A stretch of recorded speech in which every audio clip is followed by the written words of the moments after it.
Welcome to the final guide for my Crit Lightning Arrow Deadeye in zero point 0.2 Dawn of the Hunt.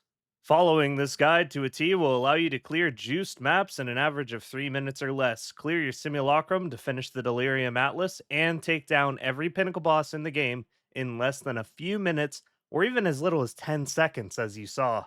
Getting right into things with the skill gem selection, Lightning Arrow is our main clear, and with proper setup and gear, becomes capable of one-shotting even rare monsters from the edge of your screen for some of the most comfortable map clearing possible, and by far the best you can achieve with a bow. To do this, we'll be running Martial Tempo and Lightning Infusion to buff our attack speed and damage, followed by Charged Shots for both an increase in damage as well as mana management. Then, Fork to ramp up our AoE clear, and finally, Ambush. As this is a crit build, our base crit chance becomes quite high. By using Ambush to apply 100% more critical hit chance to our first strike against enemies in combination with our passive tree selections, we reach nearly 100% critical hit chance against any enemies we come into contact with. And as we'll be stacking over 500% critical damage bonus, that first shot ends up being the last for anything smaller than a 100% delirious juiced up rare. Lightning Rod is our main combo ability and boss killer. You can stack as many as 20 lightning rods at a time underneath your target and detonate them all with Lightning Arrow for millions of damage.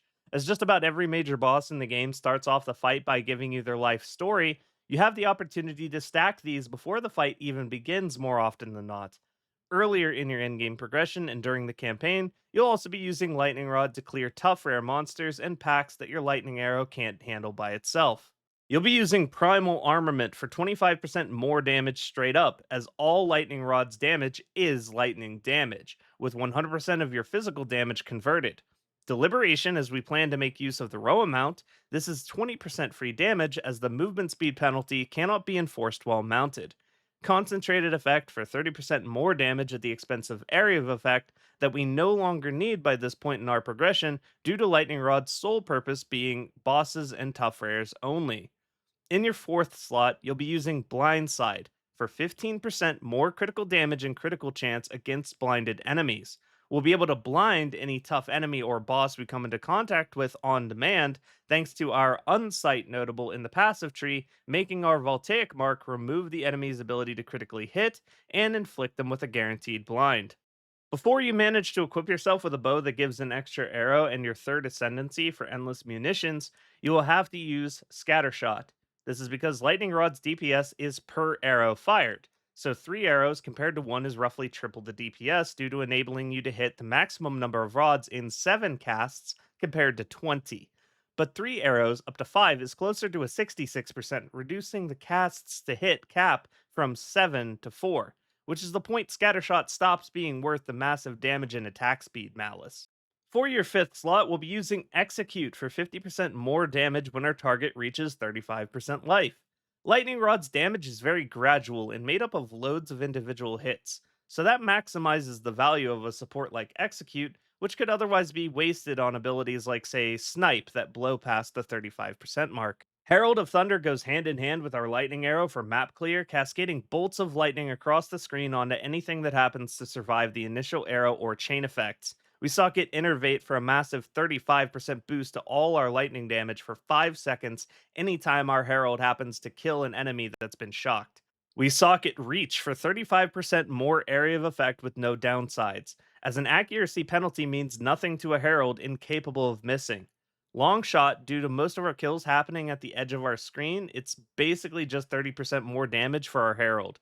Elemental Focus for 25% more free damage, as Herald of Thunder can inflict shock regardless due to being a payoff skill.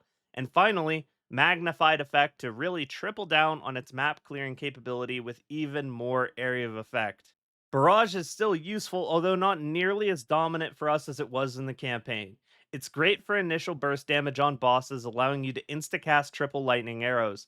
Great to use in between packs during maps to open up with some heavy burst damage against the next enemy that dares to walk within an inch of your screen space, and can be used to quickly get stacks of lightning rods out onto the field. But if you were to replace any ability in this build, this would likely be the one once you're in the deep end game. We'll be running Ingenuity to reduce the cooldown, Murderous Intent, which allows us to cull enemies, and Most importantly, bosses, effectively reducing any boss's maximum life by 5%, assuming we finish them with a barrage.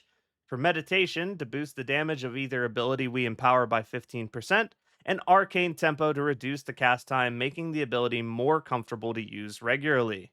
Voltaic Mark, as I mentioned earlier, will be used primarily for bosses, but any tough rares can catch one of these as well. And during the campaign, it was an extremely useful tool for additional AoE clear. This ability boosts the magnitude of our shock debuffs, causing anything afflicted to take a lot more damage from us, causes blind thanks to unsight, and even breaks armor with our first support gem single out. Most of our damage is lightning, but a small portion of our damage will be lightning arrow's physical side, so breaking armor is not entirely useless to us. Second, we slot Life Tap. This is because you will eventually want to get your hands on the Alroth's Resolve unique Life Flask, a flask that not only instantly heals you when used for the full amount listed, but converts any overhealing provided into Guard for 10 seconds.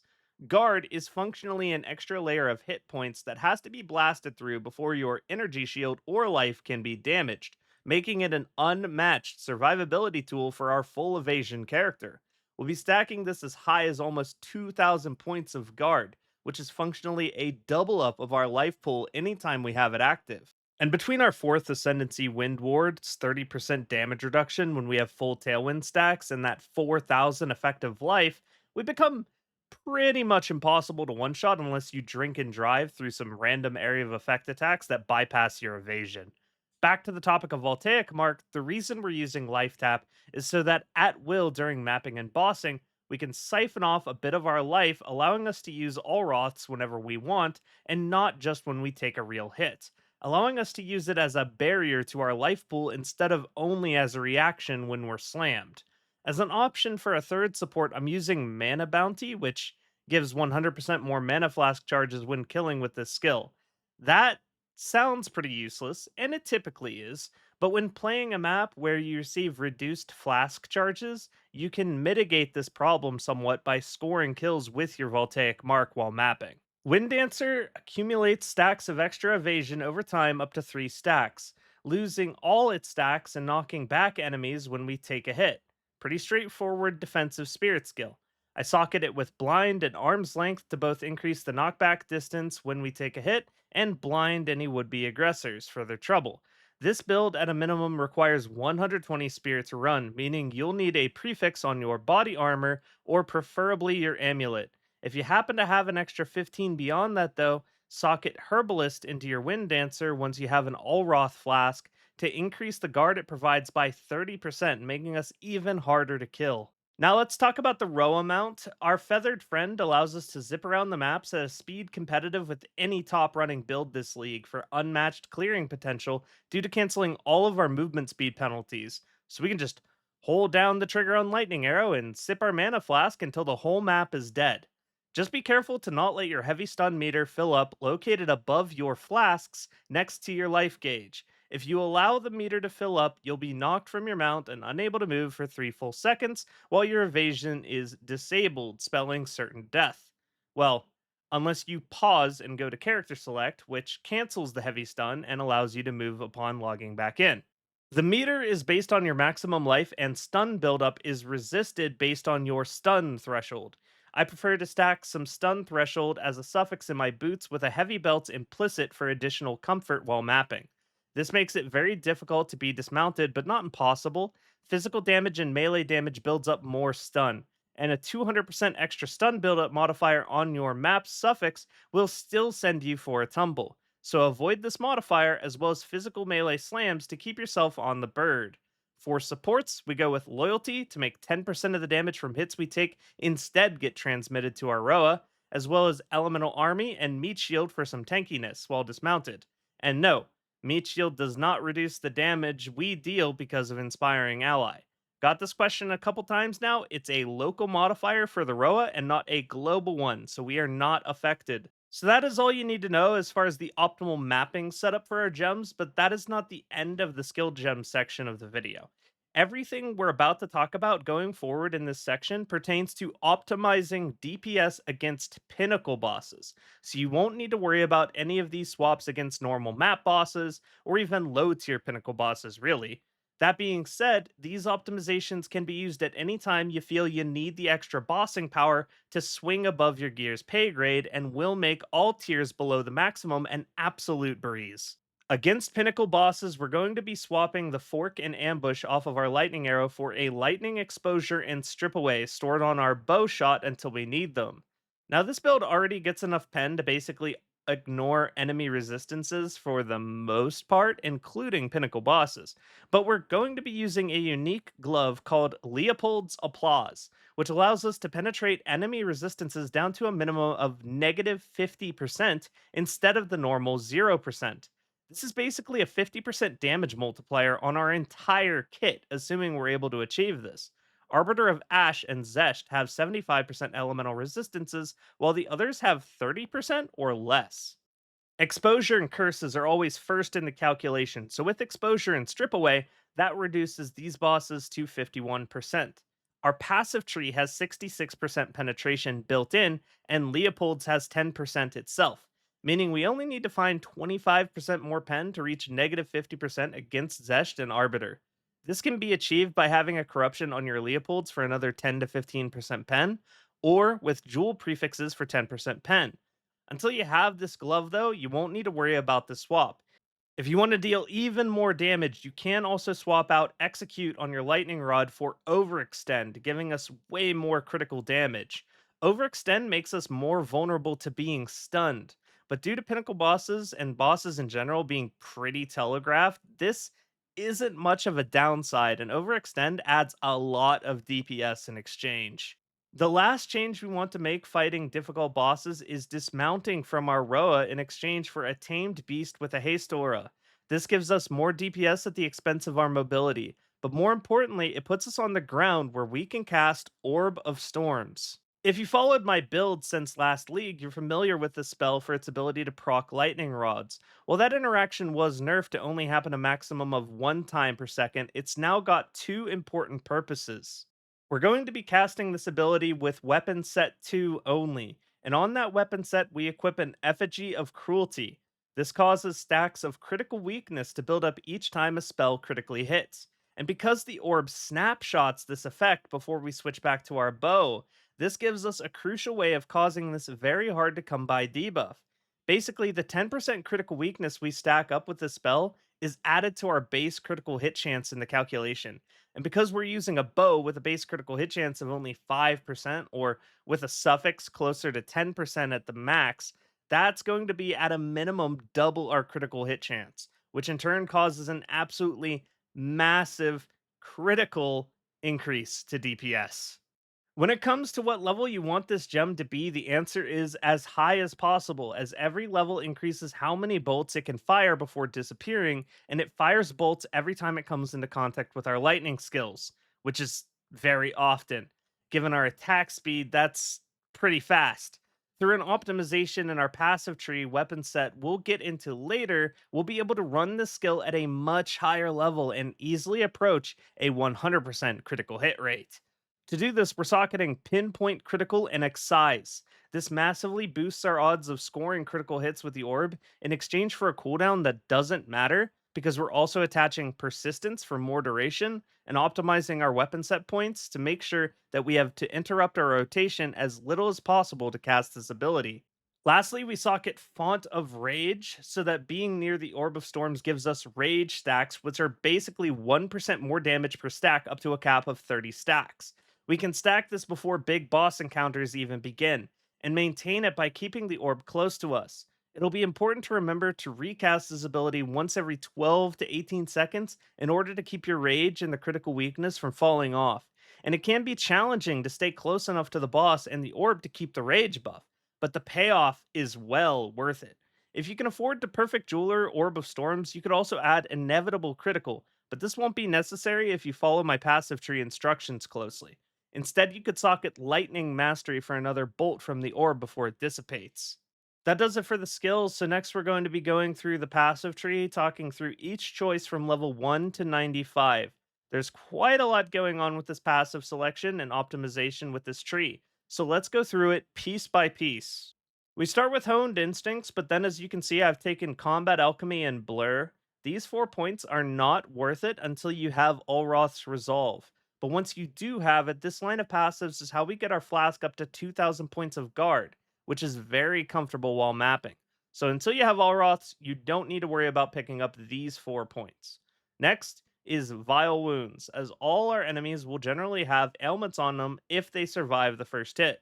And it saves us a point over going through Clean Shot, which we don't want anyway, because we don't want Lightning Arrow to pierce. We just want it to fork as soon as it hits the first enemy in a line.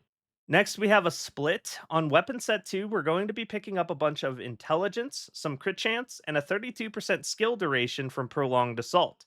Remember, the only thing we're using on our second weapon set is Orb of Storms, and Orb of Storms snapshots our stats the moment it's cast. So, by optimizing our second weapon set to maximize crit chance above all else, while setting anything non essential for casting Orb of Storms to weapon set 1, we can equip a better wand with more critical hit chance, cast speed, and even potentially lightning spell levels if you want to fork over the currency for it. We get to use a higher level Orb of Storms, and we'll very easily get that 100% critical hit rate without even needing inevitable critical, letting us instead socket Lightning Mastery.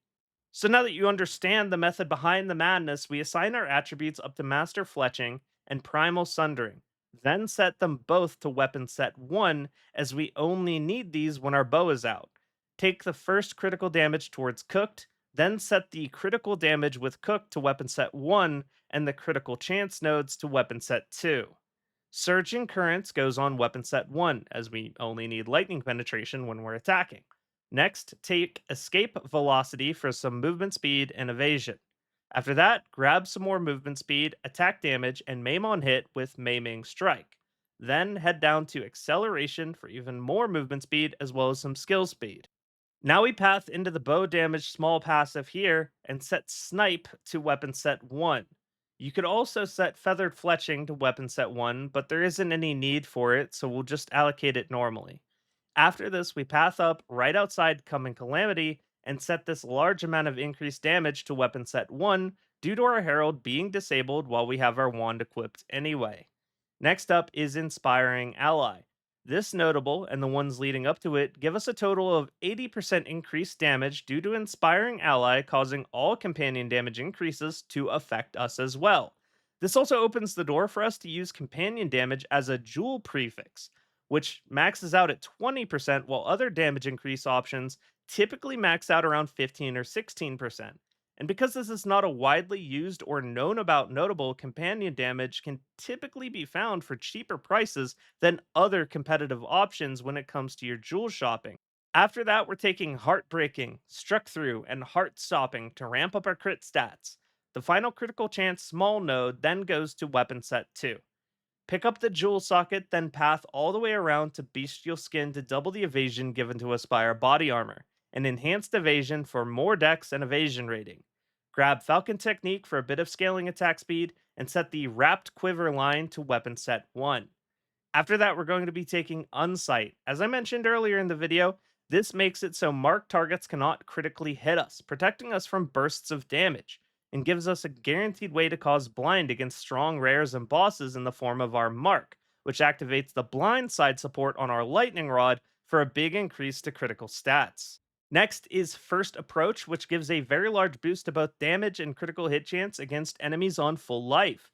This synergizes with Ambush on our lightning arrow and goes a long way to ensuring we don't need a second shot to blow up anything in front of us. However, all 3 of these points are not useful at all against Pinnacle Bosses. After this, grab Storm Surge for extra pen, Kite Running for movement speed and damage, then it's up to the Crit Cluster for True Strike, for the Jugular, and Deadly Force for a big boost to critical stats. Lastly, we're going to finish using our weapon set 2 points on intelligence attributes all the way to Careful Assassin for a chunk of stats, and then critical hit chance to finish off the build. What you're now looking at is my optimal mapping setup designed for primarily speed and survivability, but not my optimal pinnacle bossing DPS setup. You can likely get away with using this passive set to get all your Pinnacle Atlas points, but Tier 5 Pinnacles have around 50% more life than Tier 4s, so further optimizations will likely be necessary. When you're going up against a Tier 5 Pinnacle encounter or just want a big boost in overall DPS for the lower tiers, Remove the points going into First Approach, Blur, and Escape Velocity. Then reallocate them into Stand and Deliver, Frazzle, and Unbound Forces. Unbound Forces and Frazzle give us a huge boost to our shock magnitude, which functions as a separate multiplier for our damage. When mapping, the shocked status doesn't often have a lot of value because we're blasting through everything already in a single hit for the most part. But against a boss, shock magnitude has maximum value. Stand and Deliver gives us a massive, and I mean massive, chunk of raw firepower as long as you're standing within 2 meters of the target. And because we're attempting to stay inside our Orb of Storms for the rage already, this has a lot of synergy with bosses, but I imagine you see why I leave it out of the mapping setup. For our Ascendency, Gathering Winds for Tailwind is massive boost to evasion, movement speed, and skill speed as long as we don't get hit. Then Point Blank for a 20% multiplicative increase for our bossing DPS, as we're going to be standing very close to the target. When it comes to comparing Point Blank and Far Shot, what it comes down to is you don't need more damage against enemies on the edge of your screen, but you do need it when something has managed to get within your personal space. Third Ascendancy, Endless Munitions, which allows you to stop using Scattershot on your Lightning Rod as long as you've managed to find a bow with an extra arrow for an implicit or suffix. This is a massive increase to both your bossing DPS and map clearing capability. Lastly, we get Wind Ward, which is the entire reason we're able to play this character full evasion comfortably, as anytime we have Tailwind stacks, each stack reduces any damage received by 3% up to a maximum of 30%. If you can't dial in on not getting AoE'd, then feel free to butcher my passive tree for copium amounts of energy shield. Either way, this build is not what one would call a tank, and death is always a possibility in Path of Exile too, no matter how good your defensives do get. So keep an Amelioration Omen active in your inventory to avoid experience loss at higher levels. This is generally just good advice for every build on every character. When assigning attribute points, you should assign intelligence and strength to meet your support gem requirements and to wear Leopold's gloves. Anything left after that should be assigned to dexterity. And as we talked about earlier, all weapon set 2 attribute points should be assigned to intelligence to maximize the level of your wand and Orb of Storms. For your 3 jewel sockets, optimal jewels will have increased damage with hits against rare and unique enemies, or companions deal increased damage as the prefix due to them scaling higher than other possible modifiers alongside lightning penetration. But other damaging prefixes are fine, and you may wish to mix in evasion instead. The best suffixes are critical hit chance for attacks and critical damage for attacks. This is unrealistically expensive and unnecessary, though, and can be substituted with attack speed with bows, or movement speed instead. We can also get decent value from an Against the Dark unique diamond as our third jewel next to the crit cluster in the top right section of our tree. But getting one with a 4% extra lightning damage per notable in range and, say, chaos resistance is very expensive, so don't stress about it until you've got nothing left to buy. Timeless emeralds can also be quite strong as well, and even out damage in Against the Darkness if perfectly rolled with damaging prefixes and critical stat suffixes. But these are even more unrealistically expensive at the time of recording, and I personally don't have either of them. Finally, onto the gear section, let's start out by discussing our benchmarks and what we're trying to achieve with our gear. We are utilizing 2 uniques, one being the Leopold's Applause, which we've already discussed to deal 50% more damage to enemies by penetrating their resistances down to -50 instead of the typical 0%. And the other while mapping is going to be a Death Rush Emerald Ring, which gives us Onslaught on kill for a very fun to use 10% extra movement speed and 20% skill speed. With the mapping passive tree setup and 35% movement speed boots, this will get you zooming across your maps at 165.4% movement speed. This ring isn't useful for bosses though, and you'll want to switch it out when doing pinnacle content, and potentially swap it out when playing juiced up rare find maps for a ring that can increase your rarity instead. We need 120 spirit to run all our spirit gems at a minimum, with 135 being ideal to slot in herbalism. This is going to ideally be achieved with a spirit prefix on the amulet. We need enough attributes to equip Leopold's Applause and run our support gems. You'll only need a couple of these to bring it all together, but good places to look will be strength on your belt, a dexterity boot or body armor suffix, an intelligence or dexterity helmet suffix, or any attribute suffixes rolled through your rings and amulet. You'll be one shot very frequently if you can't get your life total above 2000 or get your hands on the Allroth's Resolve Flask. Try to achieve this through maximum life prefixes on your helmet, belt, body armor, boots, and even potentially your amulet and rings if needed. We want to stay on our Rhoa, so utilizing a heavy belt for its stun threshold percent implicit and a solid stun threshold suffix on your boots should be enough to make things comfortable. Of course, you also need to max out your elemental resistances to 75%. This is a bit difficult given that we're running a unique ring and gloves, but far from impossible. You want to stack resistance suffixes in your body armor, helmet, belt, boots, and potentially in your ring and or amulet as well to make this happen. You're also unlikely to be able to easily cap chaos resistance with this build ever. But with our high evasion and some spatial awareness for glowing purple orbs, this shouldn't prove to be much of a problem.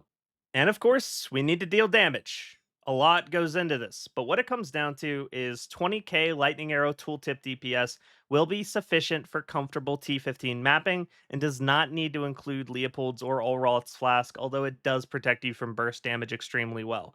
This is going to be easy to achieve. You can probably do this with less than 50 Exalted Orbs. 40k Tooltip DPS without Leopold's is going to be enough to beat all Tier 4 Pinnacle content and finish your Atlas points in each mechanic. And 50k Tooltip DPS with Leopold's is going to get you the Tier 5 Pinnacle results that you saw in the showcase. To finish this up, let's go over the bossing, opener, and skill rotation so you know how to use all of this gear and the passive tree and the skills to their fullest potential. For big boss encounters, start by pre-stacking your rage with Orb of Storms, then place the orb under where the boss will appear. Right before the boss becomes active, set down 7 stacks of lightning rods to cap your deployed rods below the boss.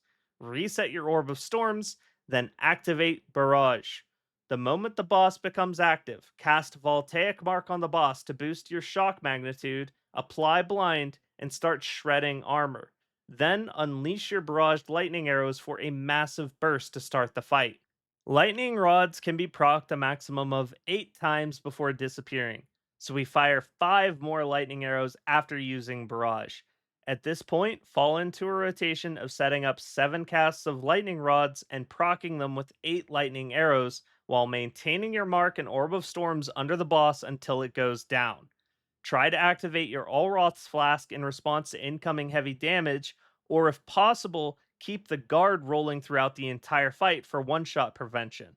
And of course, keep your mana flask rolling as needed.